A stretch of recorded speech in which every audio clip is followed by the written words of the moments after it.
नमस्कार दोस्तों, कथा श्रेणी चैनल में आप सभी का हार्दिक स्वागत है। मैं आज आपके सामने नवरात्रि से जुड़ी और एक कथा लेकर प्रस्तुत हुई हूँ। शारदीय नवरात्रि के दूसरे दिन माँ दुर्गा के ब्रह्मचारिणी स्वरूप की पूजा का दिन होता है। ब्रह्म का अर्थ तपस्या से है। माँ का ये रूप अपने भक्तों और सिद्धों को अनंत फल देने वाला है। इनकी उपासना से तप, त्याग, वैराग्य, सदाचार और संयम की वृद्धि होती है। शास्त्रों में ब्रह्मचारिणी का अर्थ तप की चारिणी यानी तप का आचरण करने वाली बताया गया है। देवी का यह रूप पूर्ण ज्योतिर्मय और अत्यंत भव्य है। इस देवी के दाएं हाथ में जप की माला है और बाएं हाथ में यह कमंडल धारण किए हैं।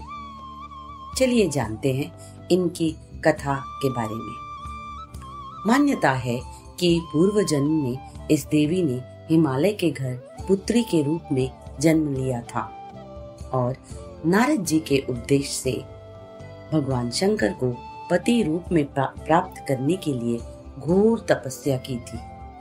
इस कठिन तपस्या के कारण इन्हें तपश्चारिणी अर्थात ब्रह्मचारिणी नाम से अभिहित किया गया है।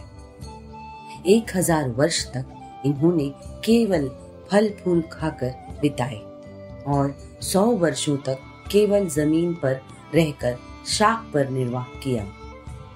कुछ दिनों तक कठिन उपवास रखे और खुले आकाश के नीचे वर्षा और धूप के घोर कष्ट सहे। 3000 वर्षों तक टूटे हुए बिल्व पत्र खाए और भगवान शंकर की आराधना करती रही। इसके बाद तो इन्होंने सूखे बिल्व पत्र खाना भी छोड़ दिए। कई हजार वर्षों तक निर्जल और निराहार रहकर तपस्या करती रही। पत्तों को खाना छोड़ देने के कारण ही इनका नाम अपर्णा पड़ गया। कठिन तपस्या के कारण देवी का शरीर एकदम क्षीण हो गया। देवता, ऋषि, सिद्धगण, मुनि सभी ने ब्रह्मचारिणी की तपस्या को अभूतपूर्व पुण्य कृत्य बताया, सराहना की और कहा, हे देवी, आज तक किसी ने इस तरह की कठोर तपस्या नहीं की। यह तुम्ही से संभव था। तुम्हारी मनोकामना परिपूर्ण होगी और भगवान चंद्रमौली शिव जी तुम्हें पति रूप में प्राप्त होंगे। अब तपस्या छोड़कर घर लौट जाओ। जल्द ही तुम्हारे पिता तुम्हें बुलाने आ रहे हैं। माँ ब्रह्मचारिणी देवी की कृपा से सर्व सिद्धि प्राप्त होती है। दुर्गा पूजा के दूसरे दिन देवी के इसी स्वरूप की उपासना की जाती है। उम्मीद है मेरे प्यारे दोस्तों, आपको ये कहानी जरूर अच्छी लगी होगी।